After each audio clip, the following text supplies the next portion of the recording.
അതോടൊപ്പം തന്നെ നമുക്ക് ഇവിടെ ശരിക്കും നമുക്ക് മിസ്സിങ് ആയിട്ടുള്ള ആൾക്കാരുണ്ട്. മണിയായാലും സുകുമാരി ചേച്ചിയായാലും ഗിരീഷ് പത്തഞ്ജലിയൊക്കെ നമ്മുടെ പാട്ട് കേൾക്കുമ്പോൾ ഗിരീഷ് പത്തഞ്ജലി ഓർക്കും. ഈ സിനിമയിൽ ഓരോ തമാശരംഗങ്ങളും കാണുമ്പോൾ മണിയൊക്കെ എന്തുമാത്രം നമുക്ക് മിസ് ചെയ്യുന്നു എന്നുള്ളത് നമുക്കറിയാം.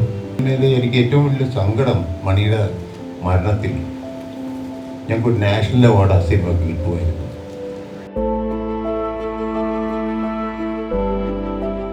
നമ്മുടെ കുട്ടികൾക്കായി, ബിക്കോസ് അവരുടെ ഏറ്റവും വലിയ കമ്പനി കലാഭവമണിയായിരുന്നു. സെറ്റ് മണിയങ്കിൾ നമ്മുടെ ബെസ്റ്റ് ഫ്രണ്ടായിരുന്നു.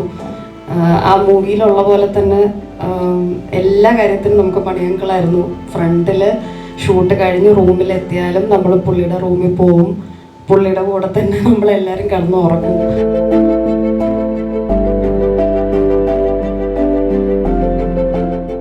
അത് പാടുമ്പോൾ എനിക്ക് ഈ പാട്ട് 27 വർഷം മുമ്പ് റെക്കോർഡ് ചെയ്തതിൻ്റെ കംപ്ലീറ്റ് അതാണ് ഓർമ്മകൾ. I was flooded with memories.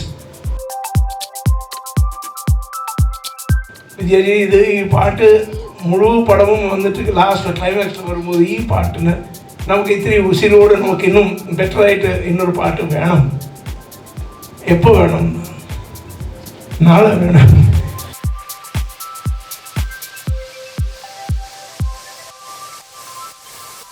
അപ്പോൾ ആദ്യം വന്നത് ശംഭോ ശിവശംഭോ, അതാണ് വാക്ക്. ഇപ്പോഴത്തെ ഒരു മ്യൂസിക്കൽ ഒരു ജേണി കാണുമ്പോൾ അവിടെയൊക്കെ ഇച്ചിരി ആണെന്നിച്ചിടെ കൺവേ ആവുന്നുള്ള ടഫ് ആയിക്കൊണ്ടിരിക്കുകയാണ് മ്യൂസിക് ലൈൻസ് ലിറിക്സ് ഒക്കെ കാണുന്നത്. നിങ്ങൾ ഇങ്ങനെ ഫീൽ ചെയ്യുന്നുണ്ട്. ചിലത് ഓർക്കും, ചിലത് ഓർക്കുന്നില്ല. അത്രയുണ്ട്. അതാണ് ആൻസർ. ഈ സിമ്പിളായി ഇരുപ്പത് I think even in life or your creation simplicity is the best policy. ഇനിയും സാറ് 6 ആറുകളിൽ പോകുമ്പോൾ സിനിമകളിൽ പ്രതീക്ഷിക്കാം.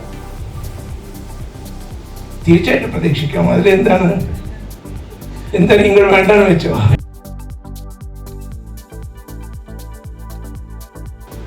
സാറിന്റെ മ്യൂസിക്കിലൊക്കെ ഒരു മാജിക്കൽ എലമെന്റ് കിട്ടുന്നത് പോലെ തോന്നാറുണ്ട്. എന്താണ് ആ മാജിക്കൽ എലമെന്റ് സാർ ആഡ് ചെയ്യുന്നത്?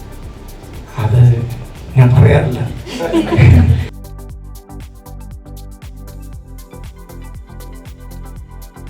ഈ റീ റിലീസ് ട്രെൻഡ് സ്റ്റാർട്ട് ചെയ്തത് നമ്മുടെ ദേവദൂതൻ എന്നാണ്.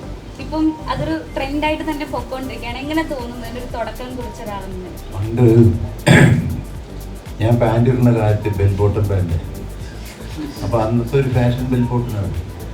അതേമാതിരി ദേവദൂതൻ ഞങ്ങൾ ഫാഷൻ ഉണ്ടാക്കാൻ വേണ്ടിയോ ട്രെൻഡ് ഉണ്ടാക്കാൻ വേണ്ടി ചെയ്തതാണ്.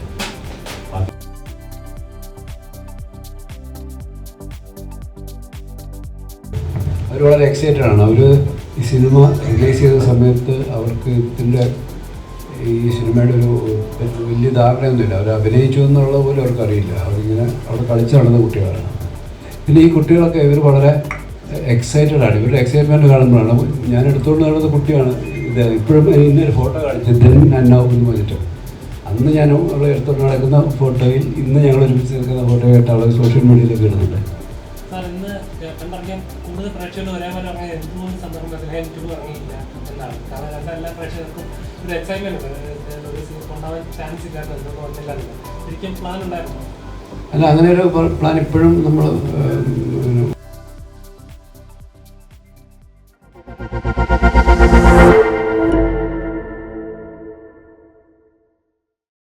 എല്ലാവർക്കും നമസ്കാരം. ഞങ്ങൾ വളരെ സന്തോഷത്തോടു കൂടിയാണ് ഇപ്പോൾ ഇവിടെ ഇരിക്കുന്നത്.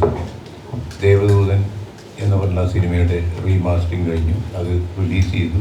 വളരെ സക്സസ്സായി. അതേമാതിരി തന്നെ അതിൽ നിന്ന് കിട്ടിയ ഒരു ഉത്തേജനമാണ് ഇത് ചെയ്യാൻ പറ്റുമെങ്കിൽ ചെയ്യണമെന്നുള്ള ഒരു ആഗ്രഹം ഉണ്ടായിരുന്നു. അത് ഇന്ന് സഫലീകരിച്ചു. 100ഓളം തിയേറ്ററുകളിൽ ഇന്നത് സ്ക്രീൻ ചെയ്യുകയാണ്.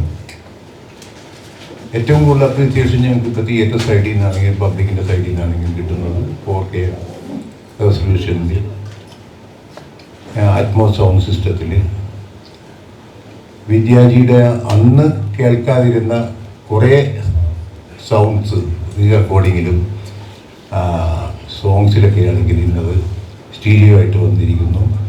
അപ്പോൾ വലിയൊരു അപ്രീസിയേഷനാണ് ഞങ്ങൾക്ക് കിട്ടിക്കൊണ്ടിരിക്കുന്നത്. നല്ലൊരു പോസിറ്റീവ് ആയിട്ടാണ് നടക്കുന്നത്. ഏതായാലും ഞങ്ങൾ കുറേ മീഡിയ ഞങ്ങൾ 2-3 ദിവസങ്ങളായിട്ട് ഇൻ്റർവ്യൂവും കാര്യങ്ങളെക്കുറിച്ച് സപ്പോർട്ട് ചെയ്യുന്നുണ്ട്. അവരെല്ലാം എയർ ചെയ്തിട്ടുണ്ട്. തുടർന്നും നിങ്ങളുടെ എല്ലാവരുടെയും സപ്പോർട്ട്, ഇത് ഒരു റിലീസ് എന്ന് പറയുന്നത് ഒരു പ്രത്യേക സെൻസിലാണ് എടുക്കേണ്ടതെന്ന് വെച്ച് കഴിഞ്ഞാൽ അത് പ്രേക്ഷകരെ ഇന്നത്തെ ജനറേഷനെ കാണിക്കാൻ പറ്റുന്ന വിധത്തിൽ മോഡേൺ ടെക്നോളജിയിൽ ഞങ്ങൾ ചെയ്തിരിക്കുകയാണ്. അപ്പോൾ അത് നിങ്ങൾ പുഷ് ചെയ്ത് നിങ്ങൾ പ്രേക്ഷകരിലേക്ക് എത്തിച്ച് ഞങ്ങളെ ഹെൽപ്പ് ചെയ്യണം എന്ന് അപേക്ഷിക്കുന്നു. Good evening every one. നിങ്ങൾ ഏതെങ്കിലും ചോദിക്കണമെന്നെങ്കിൽ എന്നോട് ചോദിച്ചോളൂ. ഈ ഇരിക്കുന്ന പെൺകുട്ടികൾ 4 പേരെയും നിങ്ങൾക്ക് ഇപ്പോൾ പരിചയം ഉണ്ടാവില്ല. ഇവർ ഈ സിനിമയിലെ ഏറ്റവും ചെറിയ കസിൻസിലെ ഏറ്റവും ചെറിയ ആൾക്കാരാണ്. ഏറ്റവും ചെറിയ ആൾ ആൻസു ആണ്. ആൻസു ആ കൂട്ടത്തിൽ ഏറ്റവും ചെറിയ കുട്ടിയായിരുന്നു. അതിൻ്റെ മുകളിലുള്ള ആളാണ് അല. പേര് മാറ്റിപ്പോയി. അലയുടെ മുമ്പത്തെ പേര് പറയണം, വേണ്ട. അല. പിന്നെ ഉണ്ടായിരുന്ന അടുത്തയാൾ ഇദ്ദേഹമാണ് കൃഷ്ണ. ആൻഡ് അവിടെ നിബ്യ. ഇവർ 4 പേരാണ് ആ കൂട്ടത്തിൽ ഏറ്റവും ചെറിയ 4 പേര്. ഇനി അതിൻ്റെ മുകളിലേക്കുള്ള ബാക്കി 7 പേരും കൂടെ ഉണ്ട്, അല്ലെ 6 പേര്. 7 പേരും കൂടെ ഉണ്ട്. കൃപയുണ്ട്, സുജിതയുണ്ട്, ധന്യുണ്ട്. ബാക്കി 5 പേരെ നിങ്ങൾക്ക് അറിയാമല്ലോ, മുഖപരിചയമുണ്ട്, മുതിർന്ന പെൺകുട്ടികളാണ്. അപ്പോൾ അവരെയൊക്കെ നമ്മൾ ഈ റിലീസ് ചെയ്യുന്ന സമയത്ത് ഇവരെയൊക്കെ നമ്മൾ അന്വേഷിച്ച് ഇങ്ങനെ 4 പേരെ നമുക്ക് കോൺടാക്ട് ചെയ്യാൻ പറ്റി. അവരിവിടെ വന്ന് ഈ 2 ദിവസമായിട്ട് ഇവിടെ താമസിച്ച് ഇതിന് പ്രൊമോഷനായിട്ട് അവർ വളരെ എക്സൈറ്റഡ് ആണ്. അവർ ഈ സിനിമ റിലീസ് ചെയ്ത സമയത്ത് അവർക്ക് ഇതിൻ്റെ ഈ സിനിമയുടെ ഒരു വലിയ ധാരണയൊന്നുമില്ല. അവർ അഭിനയിച്ചു എന്നുള്ള പോലും അവർക്കറിയില്ല. അവരിങ്ങനെ അവിടെ കളിച്ച് നടന്ന കുട്ടികളാണ്. അവരന്ന് തിയേറ്ററിൽ കണ്ടപ്പോഴും അവർ ഇതിൻ്റെ ഒരു പൂർണ്ണമായിട്ടുള്ള എഫക്റ്റ് അവർക്ക് കിട്ടിയിട്ടില്ല. പക്ഷേ അവരെല്ലാം ഒരു ബിഗ് സ്ക്രീനിലേക്ക് അതിനെ കാണുന്നത് എപ്പോഴാണ് ഇതിൻ്റെ ഒരു പുതിയ വേർഷനിൽ. അവരെ സംബന്ധിച്ച് അവരെല്ലാം വളരെ എക്സൈറ്റഡ് ആണ്. നമ്മുടെ കൂടെ ഉണ്ട്. വിദ്യാർത്ഥി എല്ലാവർക്കും അറിയാം. അത് മിസ്റ്റർ ബിനു ആണ്. ബിനു നമ്മുടെ ഈ ആദ്യമായിട്ട് ഈ സിനിമയുടെ ഒരു പ്രൊഡക്ഷനിൽ സഹകരിക്കുന്ന വ്യക്തിയാണ്. അദ്ദേഹം ദുബായിലാണ്. അപ്പം ഇതാണിപ്പോൾ നിങ്ങളുടെ മുമ്പിൽ നമ്മളുടെ പ്രസ് മീറ്റ് വന്നിരിക്കുന്ന ഞങ്ങളുടെ ഭാഗത്തുള്ള ആൾക്കാർ. ഇനി നിങ്ങളുടെ ചോദ്യങ്ങളിലേക്ക് കിടക്കാം. 27 വർഷങ്ങൾക്ക് ശേഷം വീണ്ടും തിയേറ്ററിൽ സിനിമ എക്സ്പീരിയൻസ് ചെയ്യാൻ പറ്റുന്ന ഒരു വലിയ ഭാഗമായിട്ട് ഞാൻ കണ്ടു. കാരണം ഇന്ന് തിയേറ്ററിൽ കാണാൻ പറ്റിയിട്ടില്ല. ഇന്നത് കാണുമ്പോൾ ഒരുപാട് സന്തോഷമുണ്ട്. അപ്പം ഇന്ന് കണ്ട പ്രേക്ഷകരോടെല്ലാം ചോദിച്ച സമയത്ത് ഇന്ന് ശരിക്കും തിയേറ്ററിൽ ഇതേപോലത്തെ ചിത്രങ്ങൾ മിസ് ചെയ്യുന്നുണ്ട്, അല്ലെങ്കിൽ ഒന്നുകൂടെ ഇത് കാണാൻ പറ്റിയതിന് സന്തോഷം. എത്രത്തോളം ഹാപ്പിയാണ് ഈ സിനിമ വീണ്ടും സ്ക്രീനിൽ കാണുന്നത്? നമ്മൾ ഈ ദേവദൂതൻ കഴിഞ്ഞ സമയത്ത് ഇത്തരത്തിലുള്ള ഒരുപാട് എൻക്വയറീസ് ആൾക്കാരുടെ ഭാഗത്ത്, പ്രത്യേകിച്ചും ഈ സിനിമ റിലീസ് ചെയ്ത സമയത്ത് ജനിച്ചിട്ടില്ലാത്ത ആൾക്കാർ ഇതിൻ്റെ അവിടെ ഇവിടെയൊക്കെ ആയിട്ട് ഇവരിത് കണ്ടിട്ടുണ്ടാകും. പക്ഷേ ഇതൊരു തിയേറ്റർ വാച്ച് അർഹിക്കുന്ന ഒരു സിനിമയാണെന്നുള്ളൊരു അവരുടെ ഒരു എന്താണ് ഡിസ്കഷനൊക്കെ നമ്മൾ ശ്രദ്ധയിൽപ്പെട്ടപ്പോഴാണ് നമ്മൾ ഇങ്ങനൊരു ചിന്തയിലേക്ക് വന്നത്. തീർച്ചയായിട്ടും അന്ന് ആ സിനിമ ഉണ്ടായിരുന്ന ഒരു ക്വാളിറ്റി അതിനേക്കാൾ മികവോടെ ഇന്ന് ഈ 4K അറ്റ്മോസ്ഫിയർ ഒരു സാങ്കേതികമായ എല്ലാ ബുദ്ധിമ കലർന്ന ചേരുവകളോട് എത്തുമ്പോൾ ഇപ്പം കണ്ടിറങ്ങിയ പലരും നമ്മളെ വിളിക്കുകയും പറയുകയും ചെയ്യുമ്പോൾ അവർ പറയുന്നത് ഇത് അന്ന് ഉണ്ടാക്കിയ ഒരു സിനിമയാണെന്ന് തോന്നാത്ത രീതിയിൽ അത് ഫ്രഷ്നെസ് ഉണ്ട്. അതിൻ്റെ കോസ്റ്റ്യൂംസ് ആയാലും അതിൻ്റെ വിഷ്വൽസ് ആയാലും എല്ലാം ഒരു ഏറ്റവും ഈ അടുത്ത കാലത്ത് നിർമ്മിച്ചൊരു സിനിമ പോലെ തന്നെ തോന്നുന്ന ഒരു ക്വാളിറ്റി ഉണ്ട്. ഒരു പഴമ ഒരിക്കലും തോന്നുന്നില്ല. അതിൻ്റെ തീമലായാലും അതിൻ്റെ മ്യൂസിക്കലായാലും എല്ലാം വളരെ അപ്ഡേറ്റഡ് ആയിട്ടുള്ളൊരു ഒരു ഫീലാണ് ഉള്ളത് എന്നുള്ളതാണ്. അപ്പോൾ ഇതൊരു ഇവരൊക്കെ 5-6 വയസ്സുള്ള സമയത്ത് അഭിനയിച്ച ആൾക്കാരാണ്. ഇവരൊക്കെ ഇപ്പം എബവ് 30s ആയി കഴിഞ്ഞവരുടെയൊക്കെ. അപ്പോൾ ആ ഒരു ജനറേഷന് ഇവരെക്കാളും പുറകിൽ വന്നൊരു ജനറേഷൻ ഉണ്ട്. നമ്മൾ 2000-ന് ശേഷം അല്ലെങ്കിൽ 1997 ശേഷം 98-ന് ശേഷം ഉണ്ടായ ഒരു തലമുറ ഇത് തിയേറ്ററിൽ ഇപ്പോൾ കാണുന്നു എന്നുള്ള വലിയ ഭാഗ്യമാണ്.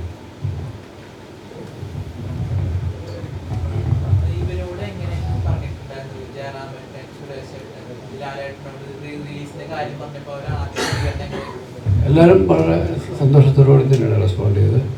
ഇവരെല്ലാവരും തിരക്കിൽ നിൽക്കുന്നതുകൊണ്ടാണ്. അവരെല്ലാം അല്ലാതെ നമ്മളുള്ള സോഷ്യൽ മീഡിയയിൽ അവരുടെയൊക്കെ ഒരു പ്രസൻസ് നമുക്ക് കിട്ടുന്നുണ്ട്. ലാൽ വളരെ സജീവമായിട്ട് നമ്മൾ കൊടുക്കുന്ന പോസ്റ്റുകളൊക്കെ അദ്ദേഹത്തിൻ്റെ മീഡിയയിൽ ഇട്ടുന്നുണ്ട്. അവരുടെ മീഡിയ ഹാൻഡിൽ കൈകാര്യം ചെയ്യുന്നത് വളരെ അലേർട്ടാണ്. ജയറാം ഒരു സിനിമയുടെ ഷൂട്ടിങ്ങുമായിട്ട് തെലുങ്ക് സിനിമയുടെ ഷൂട്ടിങ്ങുമായിട്ട് ആന്ധ്രയിലാണ്. ഇതിൻ്റെ ഇടയ്ക്ക് എപ്പോഴെങ്കിലും സമയം കിട്ടുക ഒരു കന്നഡയും പടവും തെലുങ്ക് പടവും ബാലബാധ ചെയ്യുന്നതുകൊണ്ടാണ് ഇങ്ങോട്ട് വരാൻ പറ്റാത്തത്. സുരേഷ് പിന്നെ നമുക്കറിയാമല്ലോ പൊളിറ്റിക്കലി ഇലക്ഷനും കാര്യങ്ങളൊക്കെ ആയിട്ടുള്ള തിരക്കുകളാണ് സുരേഷ്. ലാല് തീർച്ചയായിട്ടും നമ്മളുമായിട്ട് നിരന്തരമായിട്ട് നമ്മുടെ കോൺടാക്റ്റിലുണ്ട്. എല്ലാവരും വളരെ പോസിറ്റീവായിട്ട് തന്നെയാണ് റെസ്പോണ്ട് ചെയ്തത്. മഞ്ജു ഇതിൻ്റെ നമ്മുടെ ഒരു ലോഞ്ച് സമയത്ത് മഞ്ജു ഉണ്ടായിരുന്നു. അപ്പോൾ ആ രീതിയിൽ ഇവരെല്ലാവരും നമ്മുടെ ഈ ഒരു റിലീസിനോട് കാര്യത്തിൽ വളരെ എക്സൈറ്റഡ് ആണ്. അതോടൊപ്പം തന്നെ നമുക്ക് ഇവിടെ ശരിക്കും നമുക്ക് മിസ്സിങ് ആയിട്ടുള്ള ആൾക്കാരുണ്ട്. മണിയായാലും സുകുമാരി ചേച്ചിയായാലും ഗിരീഷ് പത്തഞ്ജലിയൊക്കെ നമ്മൾ ഈ പാട്ട് കേൾക്കുമ്പോൾ ഗിരീഷ് പത്തഞ്ജലി ഓർക്കും. ഈ സിനിമയിൽ ഓരോ തമാശരംഗങ്ങളും കാണുമ്പോൾ മണിയൊക്കെ എന്തുമാത്രം നമുക്ക് മിസ് ചെയ്യുന്നു എന്നുള്ളത് നമുക്കറിയാം. അപ്പോൾ ഓരോരുത്തരും നമ്മുടെ അവരൊക്കെ ഇന്ന് ഉണ്ടായിരുന്നതിൽ എന്തുമാത്രം സന്തോഷത്തോടെ ഈ വേദിയിൽ അവരൊക്കെ ഉണ്ടാകും. സുകുമാരി ചേച്ചിയായാലും അഗസ്റ്റിൻ പോലും അങ്ങനെ ഒരു സീനിൽ അഭിനയിച്ചതാണ് അഗസ്റ്റിൻ. പക്ഷേ അവരെല്ലാവരും നമ്മളുടെ ഒരു ടീമായിട്ട് ഉണ്ടായിരുന്നവരാണ്. അതിൽ ഇവരെയൊക്കെ നമുക്ക് ഇപ്പോൾ മിസ് ചെയ്യുന്നുണ്ട്. ഈ ഒരു എക്സ്പീരിയൻസിനെ കുറിച്ച് ഈ ഒരു ജനറേഷൻ കണ്ടിട്ടുള്ള ഫീഡ്ബാക്കിന് വേണ്ടിയാണ് ഞങ്ങൾ ഇനി വെയിറ്റ് ചെയ്യുന്നത്. അത് ഈ വരും ദിവസങ്ങളുണ്ടാവും.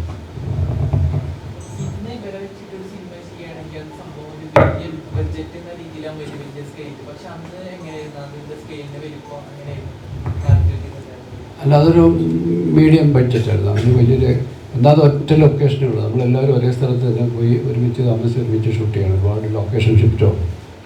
പിന്നെ നമുക്ക് അതിനകത്ത് നമ്മൾ സ്പെൻഡ് ചെയ്തിട്ടുള്ളത് അതിൻ്റെ ഡയറക്ഷൻ്റെ കോസ്റ്റ്യൂംസ് ഈ കാര്യങ്ങളൊക്കെയാണ് കുറച്ചും കൂടെയൊക്കെ സ്പെൻഡ് ചെയ്യുക. അതുപോലെ ഇന്നത്തെ ഒരു റേഞ്ച് നോക്കുമ്പോഴത്തേക്ക് അത്ര വലിയൊരു കോസ്റ്റല്ല. നമ്മളൊരു അറൗണ്ട് 40 ഡേയ്സാണ് ഇതെല്ലാം കൂടെ ഷൂട്ട് ചെയ്തത് ടോട്ടൽ സിനിമ. ഊട്ടിയും പിന്നൊരു ഒരാഴ്ചയോളം നമ്മൾ മൂന്നാറിലുമായിട്ടാണ് ഷൂട്ട് ചെയ്തത്. പിന്നെ ചെന്നൈയിൽ മോഹൻലാലിൻ്റെ ഒരു ഗസ്റ്റ് ക്യാമിയോ റോള് ചെയ്ത് ചെന്നൈയിലാണ്. പിന്നെ കൺഫ്യൂഷൻ തീർക്കുന്ന പാർട്ടും ചെന്നൈയിൽ ആണ് ഷൂട്ട്. ബാക്കിയെല്ലാം ഈ ഊട്ടിയിലും മൂന്നാറുമായിട്ട് തീർത്തു. അപ്പം ഒരു മിനിമം ബഡ്ജറ്റാണ്. ഒരു ഇന്നത്തെ പോലത്തെ ഒരു കോടിയുടെ കഥ പറയാൻ നമുക്കില്ല. വലിയ എക്സ്പെൻസ് ഉണ്ടാകത്തില്ല. നമ്മൾ കുറച്ച് എഫേർട്ട് എടുത്തു. മറ്റ് സിനിമകൾ റീമാസ്റ്റർ ചെയ്യുന്നതിനേക്കാൾ കൂടുതൽ സമയമെടുത്ത് ശ്രദ്ധയോടുകൂടി നമ്മൾ വളരെ ഡീറ്റെയിൽഡായിട്ട് അതിന് വേണ്ടിയിട്ട് എഫേർട്ട് എടുത്തു. 3 മാസം ഇതിൻ്റെ ഒരു റീമാസ്റ്ററിങ്ങിൻ്റെ സൗണ്ടും ഒക്കെ ക്രിയേറ്റ് ചെയ്യാൻ വേണ്ടിയിട്ട് പിക്ചർ ക്വാളിറ്റിയൊക്കെ കിട്ടാൻ വേണ്ടിയിട്ടുള്ളൊരു ശ്രമം വലിയ രീതിയിലുണ്ടായിരുന്നു.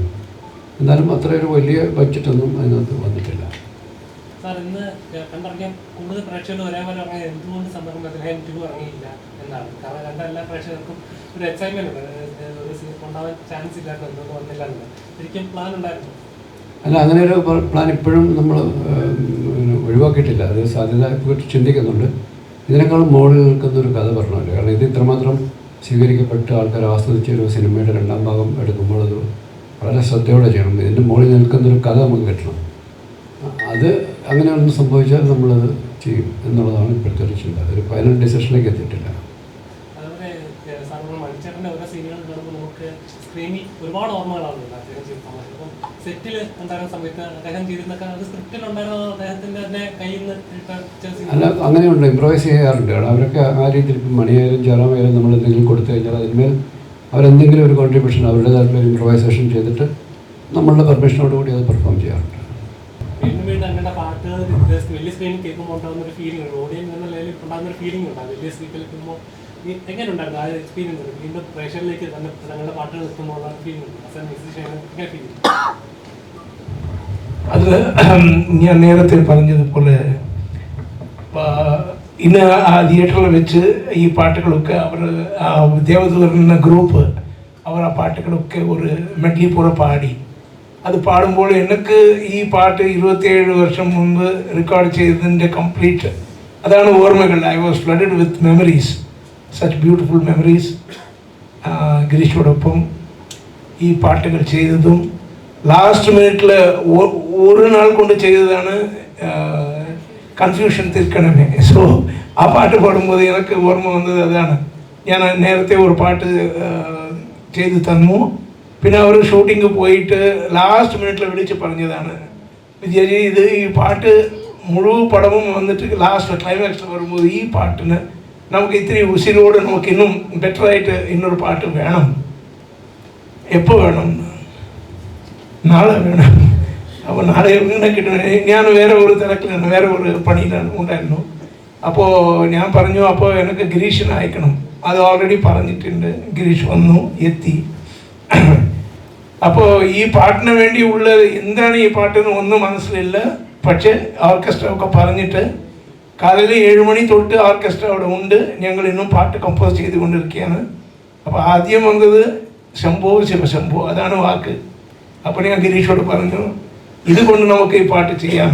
അങ്ങനെ വന്നത് ആ പാട്ട്. ഒരു ഈവനിങ് പോലെ കഴിഞ്ഞിട്ട് വോയിസ് മിക്സിങ് ഒക്കെ എല്ലാം തീർത്തിട്ട് we sent for shooting. Next day they shot the song. I mean, it was a wonderful experience. സാറിൻ്റെ എല്ലാ പാട്ടുകളുടെ വരികൾ എടുത്താലും ഇറ്റ്സ് മാജിക്. ഏതൊരു ഫംഗ്ഷൻ, കോളേജിലെ ഫംഗ്ഷൻ ആയാലും ശരി, നമ്മൾ ടൂർ പോകുമ്പോഴായാലും ശരി, നമ്മൾ പാടുന്ന പാട്ടുകളാണ് നമുക്ക് പാടാൻ ഈസിയാണ്. അപ്പോൾ ഇപ്പോഴത്തെ ഒരു ട്രാക്ക്, ഇപ്പോഴത്തെ ഒരു മ്യൂസിക്കിൻ്റെ ഒരു ജേർണി കാണുമ്പോൾ ഹൗ ഡു യു ഫീൽ? ഇപ്പോൾ ഇച്ചിരൂടെ ആളുകൾക്ക് ഇച്ചിരൂടെ കൺവേ ആവുന്നുള്ള ഇച്ചിരൂടെ ടഫ് ആയിക്കൊണ്ടിരിക്കുകയാണ് മ്യൂസിക് ലൈൻസ്, ലിറിക്സ് ഒക്കെ കാണുമ്പോൾ. നിങ്ങൾ എങ്ങനെ ഫീൽ ചെയ്യുന്നുണ്ട്? ചിലത് ഓർക്കും, ചിലത് ഓർക്കുന്നില്ല. അത്രയേ ഉള്ളൂ. അതാണ് ആൻസർ. അത് എന്നോട് ചോദിച്ചാലും അത് തന്നെ സമാധാനമല്ല. അതാണ് എനിക്ക് പറയാനുള്ളത്. അതാണ് സി ഐ ഓൾവേസ് ടോൾഡ്, ഞാൻ എപ്പോഴും പറയാറുണ്ട്, നിങ്ങൾ ഒരു വാക്ക് പറഞ്ഞിട്ടുണ്ട്, സിമ്പിളാണ്, എല്ലാവർക്കും പാടാൻ പറ്റിയ രീതിയിലുള്ള പാട്ടുകളും വാക്കുകളും. ഈ സിമ്പിളായി ഇരുപ്പത്, I think even in life or your creation, simplicity is the best policy. Okay? But it is the most difficult thing to be very simple. You understand? Yeah. Because you can complicate things. Complicate ചെയ്യാൻ എളുപ്പമാണ്. സിമ്പിളായി ഇരുപ്പതാണ് വളരെ കഷ്ടം. അതാണ് even in tunes. ഇപ്പോൾ നമുക്ക് ഈണം ചെയ്യുമ്പോൾ ഈ പാട്ട് എല്ലാവരും പാടണം, എല്ലാവരുടെയും മനസ്സിലും ഇരിക്കണം, എല്ലാവരും വീണ്ടും വീണ്ടും കേൾക്കാൻ അവർ കൊതിയാകണം. അങ്ങനെയാണ് ഉദ്ദേശിച്ച് നമുക്ക് ചെയ്യുമ്പോൾ അത് എത്ര സിമ്പിളായിരുന്നു. ഇപ്പോൾ വെണ്ണില ചന്ദനക്കിടം തൊട്ട് ഇതുവരേക്കും നമുക്ക് ചെയ്ത എല്ലാ പടങ്ങളും എല്ലാ പാട്ടുകളും നിങ്ങൾ പറയുന്നത് പോലെ എല്ലാവരുടെയും മനസ്സിലും അത് അവർ ഏറ്റുകൊണ്ട് നടന്ന് അതിനെ ഇന്നും ഇത്ര ഓൾമോസ്റ്റ് 27 years ഇത്ര ജനറേഷൻ കഴിഞ്ഞിട്ട് ഇന്നലെ ഒരു ചെറിയ കുട്ടി അവരും പാടുന്നുണ്ട് ഈ എൻ്റെ പാട്ടുകൾ എന്നുമ്പോൾ അത് കേൾക്കാനും I'm just really amazed and I'm thankful to God. ഇനിയും സാറ് 6 hours കോമ്പോ സിനിമകളിൽ നിന്ന് പ്രതീക്ഷിക്കാമോ? തീർച്ചയായിട്ടും പ്രതീക്ഷിക്കാം. അതിലെന്താണ് നിങ്ങൾ വേണ്ടെന്ന് വെച്ചോ? അല്ല അങ്ങനെ സി ഇപ്പോൾ മുമ്പ് ചെയ്തതുപോലെ പടങ്ങളോ ഇല്ല അതുപോലത്തെ സബ്ജക്ട്സ് ഇപ്പോൾ ഇല്ല. ഇപ്പോൾ എല്ലാം ട്രെൻഡ് മാറിയിട്ടുണ്ട് അല്ലേ. ഈവൻ ദ ഫിലിം സോങ്സ് ഒക്കെ എല്ലാം ബാക്ക്ഗ്രൗണ്ട് സോങ്സ് ആയി. There is no lip song. Even a love song is only like a montage song. So അതുകൊണ്ട് നിങ്ങൾക്ക് മനസ്സിൽ എത്താത്തത് അതാണ്. ബിക്കോസ് ആ എക്സ്പ്രഷൻ പാട്ടിലുള്ള വാക്കുകളും അതിൻ്റെ എക്സ്പ്രഷനും നമുക്ക് കാണാൻ പറ്റുന്നില്ല. You are just it something is happening on the screen but you don't get attached to the lyrics or the thing. So ഇപ്പോൾ അടുത്ത പടം ചെയ്യുമ്പോൾ സിവി സാർ ചെയ്യുമ്പോൾ I think he will bear everything in mind and we will also do the what is necessary according to the times. But the soul will still be good, simple. സാറിൻ്റെ മ്യൂസിക്കിലൊക്കെ ഒരു magical element കിട്ടുന്നത് പോലെ തോന്നാറുണ്ട്. എന്താണ് ആ magical element sir add ചെയ്യുന്നത്? അത് ഞാൻ പറയാറില്ല. Because even I don't know the magical element എന്താണ്. It just happens. That is God's gift. അത്രയേ ഉള്ളൂ. എനിക്ക് അത്രയേ പറയാനുള്ളത്.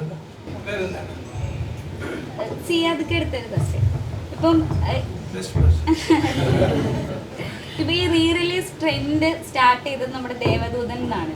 ഇപ്പം അതൊരു ട്രെൻഡായിട്ട് തന്നെ പൊക്കോണ്ടിരിക്കുകയാണ്. എങ്ങനെ തോന്നുന്നു അതിൻ്റെ ഒരു തുടക്കം കുറിച്ച ഒരാളെന്ന്? പണ്ട് ഞാൻ പാൻറ് ഇടുന്ന കാലത്ത് ബെൽ ബോട്ടം പാൻറ്. അപ്പോൾ അന്നത്തെ ഒരു ഫാഷൻ ബെൽ ബോട്ടനാണ്. അതേമാതിരി ദേവദൂതൻ ഞങ്ങൾ ഫാഷൻ ഉണ്ടാക്കാൻ വേണ്ടിയോ ട്രെൻഡ് ഉണ്ടാക്കാൻ വേണ്ടി ചെയ്തതാണ്. അത് സിവിയുടെയും എൻ്റെയും വിദ്യാജിയുടെയും എല്ലാം ഒരു അംബീഷനായിരുന്നു. ആ പടത്തിൻ്റെ ഒരു ഒറിജിനൽ ഫീല് ജനത്തിന് കിട്ടണം. ആ ഒരു അതിനാണ് ഞങ്ങൾ അതിനു വേണ്ടിയാണ് കഷ്ടപ്പെട്ടത്. അപ്പോൾ അത് രണ്ടാമത് റിലീസ് ചെയ്ത് കഴിഞ്ഞപ്പോഴത്തേക്കും ഞങ്ങളൊരു ഫൂൾസായിട്ട് ഉണ്ടാക്കിയതല്ല പടം. ഞാൻ പ്രൊഡ്യൂസ് ചെയ്താണെങ്കിൽ ഞങ്ങൾ മണ്ടനായിട്ടല്ല ഉണ്ടാക്കിയത്. സിബി ഒരു മണ്ടനായിട്ടല്ല ഡയറക്റ്റ് ചെയ്ത്, വിദ്യാജി അതിൻ്റെ മ്യൂസിക്കൽ സൈഡ്. അപ്പോൾ അത് ഇന്നത്തെ ജനറേഷനിൽ കാണിച്ചു കഴിഞ്ഞപ്പോഴത്തേക്കും നാച്ചുറലി അത് ഭയങ്കര പോസിറ്റീവായിട്ട് തോന്നി. അപ്പോൾ അതിൻ്റെ അതിനുശേഷം ഞങ്ങൾ പിന്നെ എത്രയോ പടങ്ങൾ എനിക്കുണ്ട്. ഞങ്ങൾ റീമാസ്റ്റർ ചെയ്യാനൊന്നും പോയിട്ടില്ല. പിന്നെ ട്രെൻഡ് എന്ന് പറയുന്ന സാധനം അത് ഒരാൾക്ക് പൈസ കിട്ടി കഴിഞ്ഞപ്പോഴത്തേക്കും വേറെ ആൾക്കാർക്കും പൈസ കിട്ടണമല്ലേ. അതാണല്ലോ ഭാഗ്യക്കുറിയുടെ വിൽപ്പന ഈ കേരളത്തിലൊക്കെ നടക്കുന്നത് അല്ലേ. ഒരു ലോട്ടറി അടിക്കും, അപ്പോൾ അതേമാതിരി എനിക്കും അടിക്കണം എന്നും പറഞ്ഞിട്ട് ചെയ്യുന്നുണ്ട്. പക്ഷേ അതിൽ വളരെയധികം ഡെഡിക്കേഷനുണ്ട്. എനിക്ക് ഇതിൽ പറയാനുള്ളതെന്ന് വെച്ച് കഴിഞ്ഞാൽ എൻ്റെ മകളുടെ ഷെർമേൻ, അവളുടെ ടീമാണ് ഇതിനൊക്കെ കാരണം. ആ ടീം എന്ന് പറഞ്ഞു കഴിഞ്ഞാൽ മിസ്റ്റർ ബോണിയും ബോണിയുടെ കുറേ അസോസിയേറ്റ്സും സപ്ത എന്ന് പറയുന്ന സ്റ്റുഡിയോവും ഇതെല്ലാവരും കോൺട്രിബ്യൂട്ട് ചെയ്തിട്ടുണ്ട്. ഹരി എന്ന് പറഞ്ഞ സൗണ്ട് എഞ്ചിനീയർ, ഇതെല്ലാം ഞങ്ങൾക്ക് കോൺട്രിബ്യൂട്ട് ചെയ്തിട്ടുണ്ട്. എന്ന് വെച്ച് കഴിഞ്ഞാൽ എന്താണ് ഞങ്ങൾ ഉദ്ദേശിക്കുന്നതെന്ന് മനസ്സിലാക്കിയിട്ട് അതേ ടൈം ബൗണ്ടായിട്ടല്ല, നമ്മൾ വളരെയധികം സമയം എടുത്തിട്ടാണ് ദേവദൂതനാണെങ്കിലും സമ്മറിൻ ബത്ലഹേമാണെങ്കിലും അത് റീമാസ്റ്റർ ചെയ്ത് ഈ പൊസിഷനിൽ എത്തിച്ചു. So thank to God and same time എൻ്റെ ടീമിൻ്റെ അടുത്തും എൻ്റെ മകളുടെ അടുത്തും ഇതിനെ എല്ലാവരും ഞങ്ങൾ സപ്പോർട്ട് ചെയ്തിട്ടുണ്ട്. സിബി അതേമാതിരി തന്നെ ഞങ്ങൾ എവിടെയൊക്കെ ഞങ്ങൾക്ക് ഒരു ആശയക്കുഴപ്പം ഉണ്ടാകുന്നു ഇവർ ഞങ്ങളെ കോണ്ടാക്ട് ചെയ്യും, ഞങ്ങൾ അവരുടെ സ്റ്റുഡിയോയിൽ പോകും, ഇതൊക്കെ കാണും. ഈ 4K റെസൊല്യൂഷനിലേക്ക് മാറ്റുന്ന സമയത്തും അതിൻ്റെ കറക്ഷൻസ് പറയും. സിബി എവിടുന്നോ ഡ്രൈവ് ചെയ്ത് വന്നു കഴിഞ്ഞിട്ട് അത് കാണാനുള്ള സമയം കണ്ടെത്തും. കുറേ കാര്യങ്ങൾ അത് ചെയ്തിട്ടുണ്ട്. നല്ല എഫേർട്ട് എടുത്തിട്ടാണ് ഇതൊക്കെ ചെയ്യുന്നത്. അല്ല ഒരു ട്രെൻഡിന് വേണ്ടി ചെയ്തിട്ടില്ല. ട്രെൻഡ് ഇതിന് ശേഷം എല്ലാവരും ട്രെൻഡോടുകൂടി ചെയ്തിട്ട് അങ്ങനെയല്ല, അങ്ങനെ ചെയ്തിട്ടുമില്ല. നേരത്തെ നിങ്ങൾ പറഞ്ഞു കലാഭവൻ മണിയുടെ ഞാനും സിബിയും തന്നെ ഞങ്ങൾ ഉണ്ടാക്കിയ ഒരു സിനിമയാണ് 1000-ലൊരുവൻ. ഈ 1000-ലൊരുവൻ എന്ന് പറഞ്ഞ സിനിമയിൽ എനിക്ക് ഏറ്റവും വലിയ സങ്കടം മണിയുടെ മരണത്തിൽ ഞങ്ങൾക്ക് നാഷണൽ അവാർഡ് ആ സിനിമക്ക് കിട്ടുമായിരുന്നു. അത് മിസ് ചെയ്തു. സമയത്തിന് ഞങ്ങൾക്ക് അപ്ലൈ ചെയ്യാൻ പറ്റിയില്ല, ചില മറ്റുള്ള റീസൺസ് കൊണ്ട്. ഇല്ലെങ്കിൽ വിൽ ബി പ്രൗഡ് ഒരു കൊമേഡിയനിലുപരിയായിട്ട് അദ്ദേഹത്തിനെ വെച്ച് സിബി ഉണ്ടാക്കി ടി.എ. റസാഖ്, മരിച്ചുപോയ ടി.എ. റസാഖായിരുന്നു സ്ക്രിപ്റ്റ്. സ്റ്റേറ്റ് അവാർഡ് കിട്ടിയതിന്, state best script writer story എന്ന്. പക്ഷെ അത് നാഷണൽ ലെവലിൽ പോകേണ്ട ഒരു സിനിമയായിരുന്നു. സമകാലിക പ്രസക്തിയുള്ള സബ്ജക്റ്റ് എന്നാണ് പറയുന്ന കാറ്റഗറിയിൽ അത് മിസ്സിംഗ് ആണ്. അപ്പം അതേമാതിരി തന്നെ ഗിരീഷ് പുത്തഞ്ചേരി, ഇങ്ങനെ കുറേ ആൾക്കാരെ മിസ്സിങ് ഞങ്ങളെ വേദനിപ്പിക്കുന്നുണ്ട്. സമ്മറി ബത്ലഹേമിൻ്റെ പല പല പല വർക്കുകളുടെ ഇടയിൽ തന്നെ ഞങ്ങൾ കാണുമ്പോഴത്തേക്കും. അപ്പം മണിയെപ്പറ്റി കുറച്ചുകൂടെ പ്ലസൻ്റായിട്ട് സംസാരിക്കാൻ പറ്റുമെങ്കിൽ നമ്മുടെ കുട്ടികൾക്കായിരിക്കും. ബിക്കോസ് അവരുടെ ഏറ്റവും വലിയ കമ്പനി കലാഭവൻ മണിയായിരുന്നു സെറ്റിൽ. അപ്പം അത് സംസാരിക്കണം അല്ലേ സിബി? രണ്ടുപേരെ കൂടെ ഇതിനകത്ത് ഇൻട്രൊഡ്യൂസ് ചെയ്യാനുണ്ട്. നമ്മൾ ഈ സിനിമ റിലീസ് ചെയ്യുന്നു എന്ന് പറഞ്ഞപ്പോൾ അതിൻ്റെ കൂടെ സഹകരിക്കാനായിട്ട് 2 സുഹൃത്തുക്കൾ തയ്യാറായി വന്നു. ഒന്ന് ശ്രീ ബിനുവാണ്. അദ്ദേഹം ദുബായിലൊരു ബിസിനസ് നടത്തുന്നയാളാണ്. അതോടൊപ്പം തന്നെ മിസ്റ്റർ ഫിലിപ്പ് സക്കറിയ. ഇവർ രണ്ടുപേരും ഈ ഒരു സിനിമയോടുള്ള ഇഷ്ടം കൊണ്ട് നമ്മുടെ കൂടെ ഈ ഒരു പ്രൊഡക്ഷൻ്റെ ഭാഗമായിട്ട് നമ്മളോട് കൂടി വന്ന ആൾക്കാരാണ്. അദ്ദേഹം കുടുംബമായിട്ട് ഇതിൻ്റെ ഈ റിലീസിന് വേണ്ടിയിട്ട് ദുബായിൽ നിന്ന് ഇന്നലെ എത്തി, ഇന്ന് വെളുപ്പിനെ എത്തി, തിരിച്ചു പോകുന്ന ആളാണ് നാളെ തന്നെ. അപ്പോൾ അത്രമാത്രം ഈ സിനിമയെ സ്നേഹിക്കുന്ന ഒരുപാട് ആൾക്കാർ നമ്മളോട് ചേർന്ന് നിൽക്കുന്നുണ്ട്. മിസ്റ്റർ ഫിലിപ്പ്, അദ്ദേഹം മറ്റൊരു വിദേശയാത്രകളായതുകൊണ്ട് വരാൻ പറ്റായിരുന്നതാണ്. അദ്ദേഹം ഭാര്യയുമായിട്ട് നമ്മുടെ ലോഞ്ച് സമയത്ത് വന്നിരുന്നു. മഞ്ജു വാര്യർ വന്ന ഫംഗ്ഷനിൽ അവരുണ്ടായിരുന്നു. അപ്പോൾ ഇത്തരം ഒരുപാട് ആൾക്കാർ ഈ സിനിമയെ ഇഷ്ടപ്പെടുന്ന, പൊതുവായും സിനിമയെ ഇഷ്ടപ്പെടുന്ന ഒരുപാട് ആൾക്കാരുടെ സപ്പോർട്ട് എപ്പോഴും നമുക്ക് ഉണ്ട്. അതുകൊണ്ടൊക്കെ തന്നെയാണ് ഇത് സാധ്യമാകുന്നത്. ഒരുപാട് പേര്, ഒരുപാട് സിനിമ എന്ന് പറയുന്നത് ഒരു പാഷനായി കൊണ്ടുവരുന്ന ഒരുപാട് പേരുടെ സപ്പോർട്ട് ത്രൂ ഔട്ട് നമുക്കുണ്ടായിരുന്നു. ദേവദൂതൻ്റെ സമയത്ത് അങ്ങനെ തന്നെയായിരുന്നു ഒരുപാട് സപ്പോർട്ട് നമുക്കുണ്ടായിരുന്നു. പിന്നെ ഈ കുട്ടികളൊക്കെ ഇവർ വളരെ എക്സൈറ്റഡ് ആണ്. ഇവരുടെ എക്സൈറ്റ്മെൻറ്റ് കാണുമ്പോഴാണ് ഞാൻ എടുത്തുകൊണ്ട് നടന്ന കുട്ടിയാണ് ഇത്. ഇപ്പോഴും ഇന്നൊരു ഫോട്ടോ കാണിച്ചത് എന്നാവും എന്ന് പറഞ്ഞിട്ട് അന്ന് ഞാൻ അവളെ എടുത്തുകൊണ്ട് നടക്കുന്ന ഫോട്ടോയിൽ ഇന്ന് ഞങ്ങൾ ഒരുമിച്ച് നിൽക്കുന്ന ഫോട്ടോയായിട്ട് അവളെ സോഷ്യൽ മീഡിയയിലേക്ക് ഇടുന്നുണ്ട്. ആൻഡ് ഏറ്റവും ചെറിയ ആളാണ്. അപ്പോൾ ഇവരുടെ ഒരു എക്സ്പീരിയൻസ് കൂടെ നമുക്ക് കേൾക്കാം അല്ലേ? ഈ മൂവി തിയേറ്ററിൽ ഉറപ്പായിട്ടും കണ്ടു കാണും പാരൻസിൻ്റെ കൂടെ പോയിട്ട്. പക്ഷെ അന്ന് തിയേറ്ററിൽ കണ്ട ഓർമ്മയില്ല.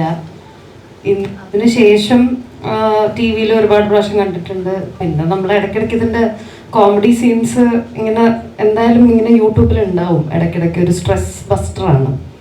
പക്ഷെ ഇന്നിപ്പോൾ ഇത്രയും വർഷം കഴിഞ്ഞിട്ടത് എന്താ പറയുക, ഈ തിയേറ്ററിൽ കാണാൻ പറ്റിയതിൽ ഭയങ്കര സന്തോഷമുണ്ട്. പിന്നെ നേരത്തെ സിയാദങ്ങൾ പറഞ്ഞ പോലെ മണിയങ്കിൾ നമ്മുടെ ബെസ്റ്റ് ഫ്രണ്ടായിരുന്നു. ആ മൂവിയിലുള്ള പോലെ തന്നെ എല്ലാ കാര്യത്തിനും നമുക്ക് മണിയങ്കിളായിരുന്നു ഫ്രണ്ടിൽ. ഷൂട്ട് കഴിഞ്ഞ് റൂമിലെത്തിയാലും നമ്മൾ പുള്ളിയുടെ റൂമിൽ പോവും. പുള്ളിയുടെ കൂടെ തന്നെ നമ്മളെല്ലാവരും കിടന്ന് ഉറങ്ങും. ഓരോരോ നമ്പേഴ്സ് ഇങ്ങനെ കാണിച്ചുകൊണ്ടിരിക്കും ആ പടത്തിലെ പോലെ തന്നെ. മിമിക്രി, പാട്ട്, അത് ഇത് അങ്ങനെ. ഇന്നിപ്പം മൂവി കണ്ടപ്പം ഓരോരോ സീൻ കണ്ടപ്പോൾ നമുക്ക് ഓരോരോ മെമ്മറീസ് വീണ്ടും വീണ്ടും വന്ന് ഞങ്ങൾ ഡിസ്കസ് ചെയ്യാം. ഇങ്ങനെ പറ്റിയില്ലേ, അന്ന് അങ്ങനെ പറ്റിയില്ലേ.